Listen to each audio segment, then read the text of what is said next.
Assalamualaikum warahmatullahi wabarakatuh. Perkenalkan, nama saya Erwin Abdullah Siombing. Saya seorang mahasiswa Universitas Dharma Persada. Saya jurusan Teknologi Informasi.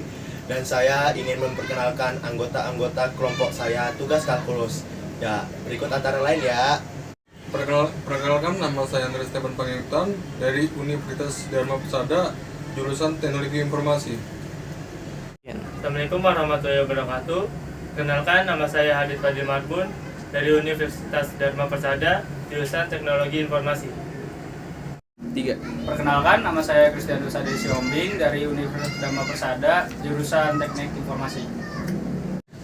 Perkenalkan, nama saya Dia Chandra Amin Yasin dari Universitas Dharma Persada, jurusan Teknologi Informasi Alam. Ya, kembali lagi dengan saya Erwin Amtota. Saya akan menjelaskan pertemuan pertama kalkulus dan pertemuan kedua.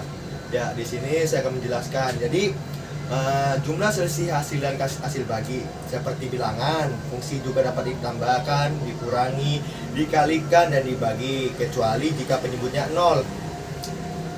Untuk membuat fungsi baru, jika f dan g adalah fungsi, maka untuk setiap x yang berada di kedua daerah asal f dan g, artinya untuk x dn x dg, kita mendefinisikan fungsi f plus g kali f min g dan juga dengan rumusnya. Jadi rumusnya seperti ini. F plus g buka kurung x sama dengan f buka kurung x tutup kurung plus g buka kurung x g buka kurung f min g x sama dengan f plus x tutup kurung min g buka kurung x tutup kurung f9 fg buka kurung x tutup kurung sama dengan f buka kurung x tutup kurung g buka kurung x tutup kurung x. Nah, jadi saya akan membuat contoh soal untuk pada grafiknya ya, sebagai berikut. Ini saya gambar sebagai berikut ya. Jadi ini giniin. Terus ini soal nomor 1. Nih.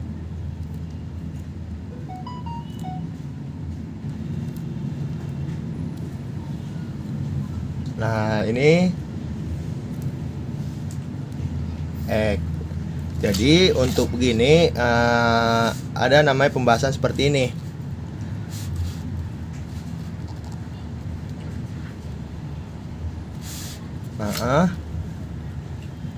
Terus x sama dengan 1 kali 1. Di sini y sama dengan 1. Terus di sininya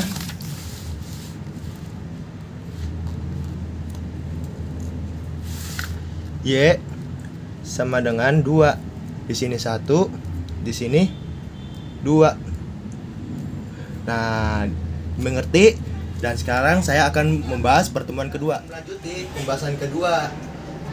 Laju rata-rata dan laju sesat. Pada akhir abad ke-16, Galileo menemukan bahwa setiap benda pejal yang dijatuhkan dari keadaan diam di dekat permukaan bumi dan biarkan jatuh bebas akan jatuh jarak proporsional terhadap kuadrat waktu yang ditempuh selama benda jatuh. Nah, jadi saya akan mengasumsikan gesekan udara yang memperlambatkan jatuhnya benda diabaikan sehingga gravitasi adalah satu-satunya gaya yang mempengaruhi jatuhnya benda. Jika Y menyatakan jarak benda setelah terjatuh dalam F setelah T detik, maka hukum Galileo adalah dengan 16 aproksimasi konstanta keseimbandingan.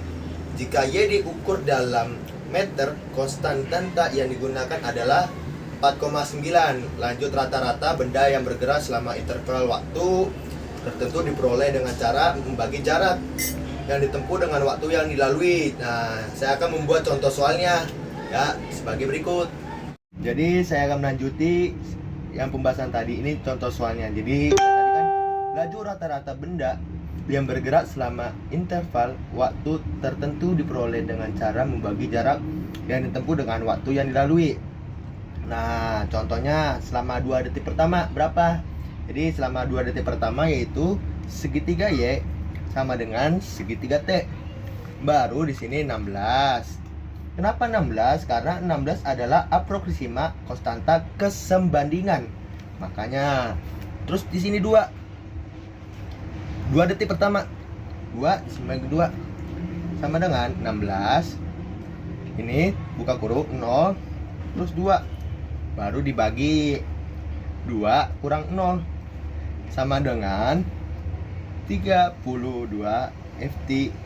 Nah, alih-alih kita menghitung laju rata-rata pada interval waktu tertentu, kita menginginkan suatu cara menghitung jalur benda yang jatuh tepat pada waktu FO, laju jarak rata-rata interval waktu yang semakin lama semakin pendek dimulai dari FG. Contoh berikut. Nah, contohnya berikut ini, contoh kedua.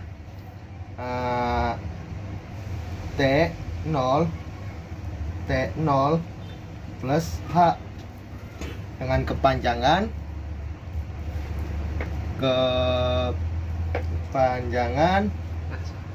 segitiga T sama dengan H. Nah, rumusnya seperti ini guys. Segitiga Y, segitiga T sama dengan 16 T0 plus H. Ini kuadrat 2 min 16 TO 2 bagi H. Nah, rumusnya seperti ini ya. Nah, sekian dan terima kasih. Materi sebelumnya yaitu materi nilai limit fungsi. Ketika mengkaji fungsi Y sama dengan f(x), seringkali kita tertarik pada perilaku fungsi di dekat titik C, bukan pada titik C. Hal ini mungkin terjadi misalnya jika C adalah bilangan irasional atau seperti R atau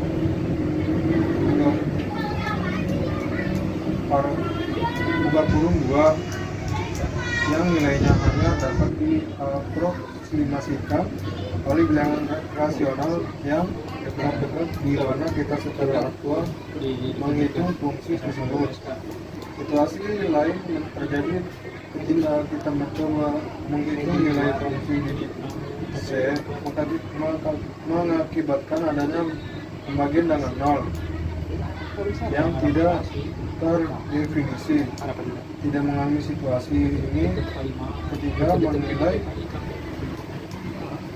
ketika mencari laju perubahan sesaat pada Y dengan cara meninjau fungsi hasil bagi Y atau H untuk H yang semakin mendekati 0. Berikut adalah contoh khusus di mana sebuah fungsi dieksplorasi secara numerik untuk melihat perilaku fungsi di dekat untuk di mana kita tidak dapat menghitung nilai secara langsung. Soal pertama, Y sama dengan F buka kurung X sama dengan X pangkat 2 min 1 dibagi X min 1. Jadi kita menjelaskannya F buka kurung X sama dengan buka kurung X min 1 tutup kurung buka kurung X tambah 1 tutup kurung. Jadi X plus 1 dibagi X min 1. Jadi untuk X sama dengan 1. Jadi X nya di sini 1.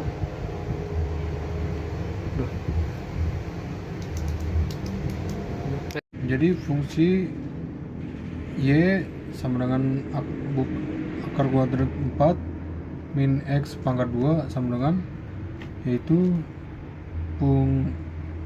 daerah asal fx sama dengan buka kurung 4 min X pangkat 2 adalah buka kurung min 2,2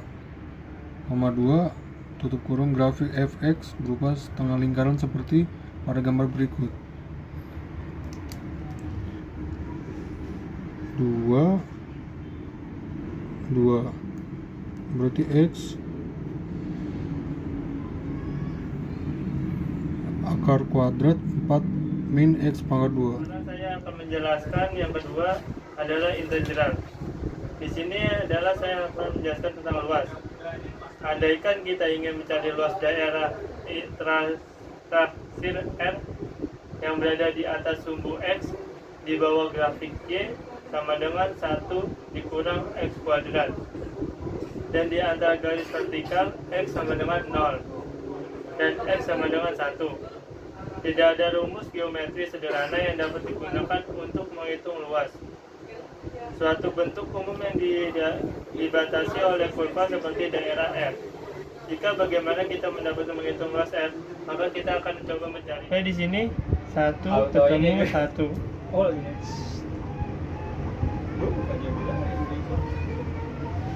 Sini adalah titik sumbu X dan sini titik sumbu Y.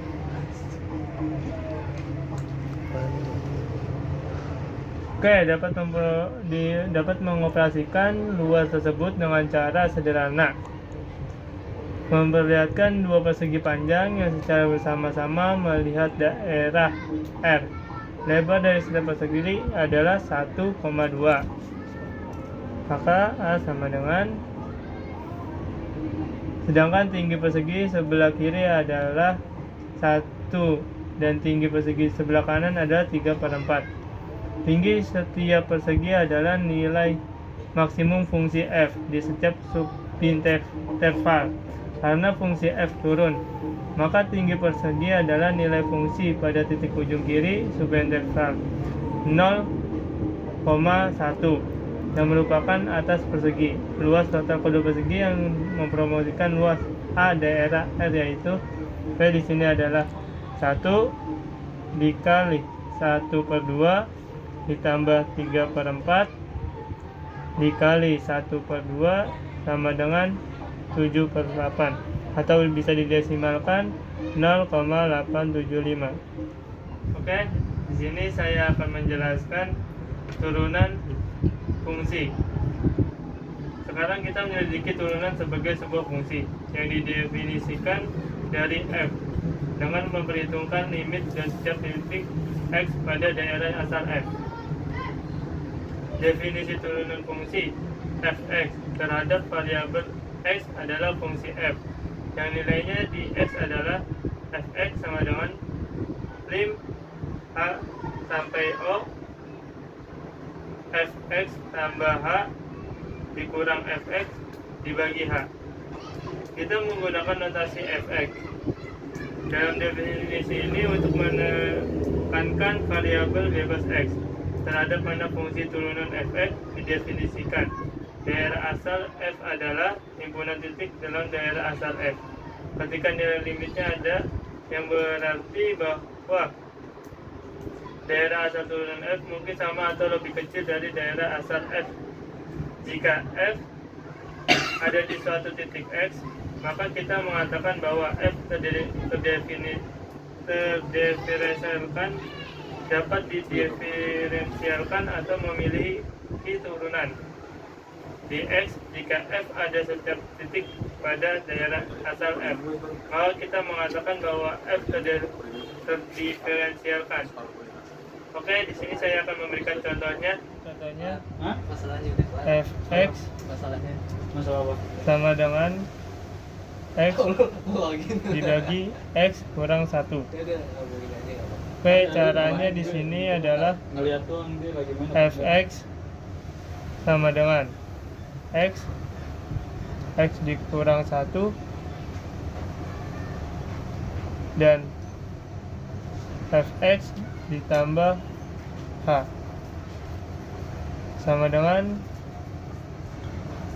x ditambah h dibagi x ditambah h dikurang 1, sehingga fx sama dengan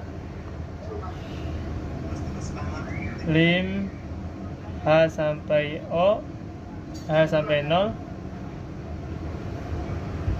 fx ditambah h dikurang fx dibagi h sama dengan lim h sampai 0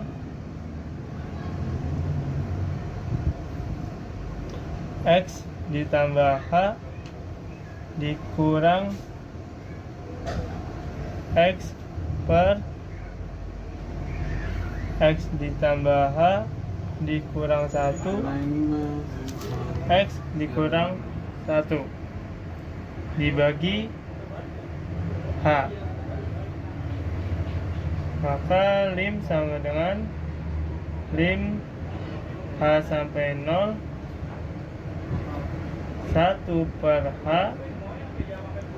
dikali X tambah H X kurang 1 dikurang X tambah H kurang 1 dibagi X ditambah H dikurang 1 dikali X dikurang 1. Maka lim H sampai 0 1 per H dikali min H per X tambah H dikurang 1 dalam kurung X dikurang 1. Maka di sini lim sama dengan di H sampai 0 min 1 X tambah H dikurang 1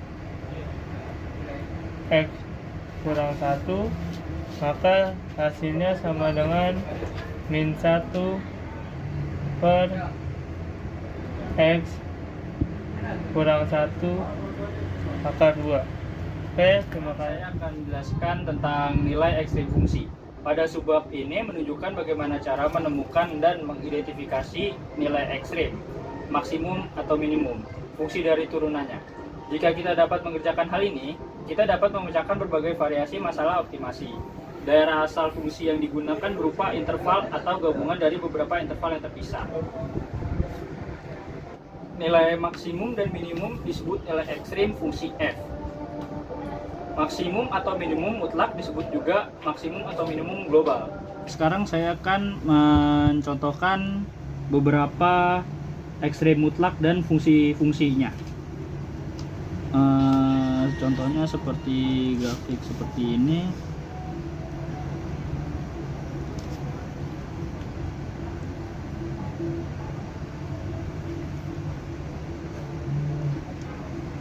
Di D-nya, jika D sama dengan min tak terhingga dan tak terhingga, Y sama dengan X pangkat 2, dia berarti hanya minimum mutlak. Tapi contoh yang kedua, jika grafiknya seperti ini dan D sama dengan 0 dan 2, Y sama dengan X pangkat 2, berarti dia adalah maksimum dan minimum mutlak. Contoh yang ketiga, jika grafiknya seperti ini,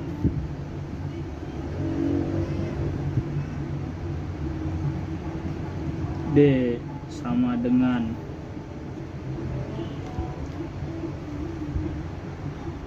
0,2, Y sama dengan X pangkat 2, maka dia adalah hanya maksimum mutlak. Contoh yang terakhir, yang keempat, jika dia grafiknya seperti ini, D-nya sama dengan seperti ini dalam kurung 0,2, Y sama dengan X pangkat 2, maka tidak ada maksimum atau minimum mutlak. Minimum mutlak. Saya akan menjelaskan tentang materi notasi sigma dan limit jumlah berhingga. Ya, jumlah berhingga dan notasi sigma. Notasi sigma memungkinkan kita untuk menulis penjumlahan dengan banyak suku dalam bentuk yang kompak. Huruf Yunani, huruf sigma yang berpadan dengan huruf Latin S, singkatan dari jumlah sum. Indeks penjumlahan K menyatakan kapan penjumlahan dimulai pada bilangan di bawah sigma, dan kapan penjumlahan berakhir pada bilangan di atas sigma. Sembarang huruf dapat digunakan untuk melambangkan indeks, tetapi huruf yang bisa digunakan adalah I, J, dan K. Ya, teman-teman, kita akan melihat cara menghitung sigma. Contoh pertama, 5 sigma K sama dengan 1, sama dengan, ya, berhubung K-nya ada 1 dan di atas sigma ada 5, jadi kita mulai dari angka 1 sampai dengan penjumlahan angka 5. Penulisannya seperti ini: 1 tambah 2 ditambah 3 ditambah 5, baru kita melakukan penjumlahan, yaitu totalnya adalah 15. Nah, contoh kedua, 3 sigma min 1 K di atas kurung, ya, kali K sama dengan 1. Jadi kita mulai min 1 kurung akar 1 dikali 1 ditambah min 1 kurung akar 2 kali 2 ditambah min 1 kurung akar 3 kali 3 sama dengan min 1 ditambah 2 dikurang 3, dan hasilnya adalah min 2. Sekian contoh sigma. Kali ini saya akan menjelaskan teknik integrasi. Nah, teknik integrasi seperti yang telah diajarkan dosen kita, Pak Andito. Nah, kita harus mengingat rumus-rumus integrasi dasar yang seperti telah kita lihat di pertemuan-pertemuan sebelumnya. Nah, sekarang saya akan langsung memberi contoh saja, karena mungkin udah diulas banyak dari Bapak dosen. Ya, teman-teman, ini adalah bentukan dari rumus integrasi dasar yang udah dibakukan di dalam buku kalkulus ataupun di materi-materi kita sebelumnya, yaitu 1, dia K dx sama dengan Kx plus C, sembarang bilangan K, ya. Yang nomor 2, X n dx sama dengan X n plus 1 per n plus 1 ditambah C, n bukan min 1. Yang nomor 3, dx per X sama dengan 1n X absolut plus C. Nomor 4, X E pangkat X dx sama dengan E pangkat X plus C. Nah, sekian sedikit saja yang dapat saya ulas. Lebih jelasnya kita simak pada lain kesempatan. Ya teman-teman, saya akan memberi salah satu contoh untuk chapter teknik integrasi, yaitu satu, kita punya soal permasalahan yaitu cos X sin 2X plus sin X cos 2X kurung tutup dx.